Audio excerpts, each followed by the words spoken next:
Attenti alle gomme! Sulla Treviso Stiglia qualcuno sparge puntine, o meglio, punte di filo spinato.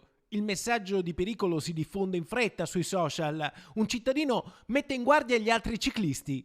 Stamattina, durante una passeggiata nella ciclovia Ostiglia, nel tratto che va da via Carbonare al primo casello, direzione Montegalda Longare, abbiamo trovato sparsi per tutta la larghezza della carreggiata una trentina di questi simpatici bucaruote artigianali.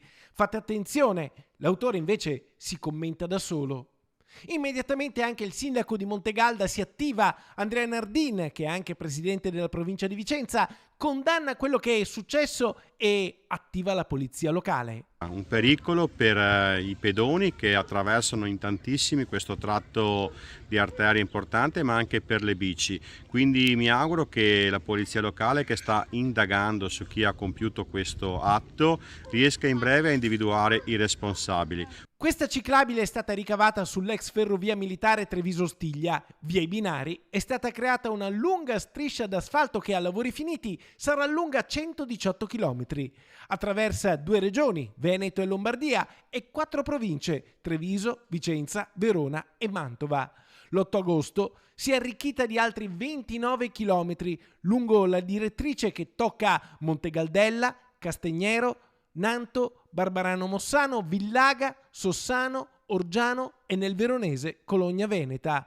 Anche il presidente della regione Veneto, Luca Zaia, ha condannato l'atto vandalico in una delle ciclovie più belle d'Italia e il tratto tra Montegalda e Longare è conservato con grande passione dai volontari della zona.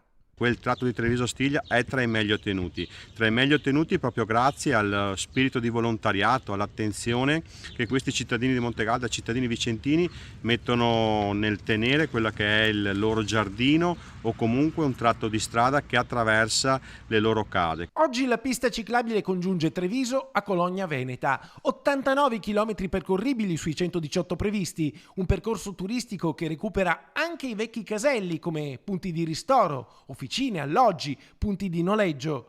Quando nel 2025 sarà terminata, sarà la ciclovia più lunga d'Italia tra quelle ricavate valorizzando un tracciato ferroviario. Insomma, non c'è spazio per atti vandalici che danneggiano una risorsa turistica per il Vicentino e per il Veneto.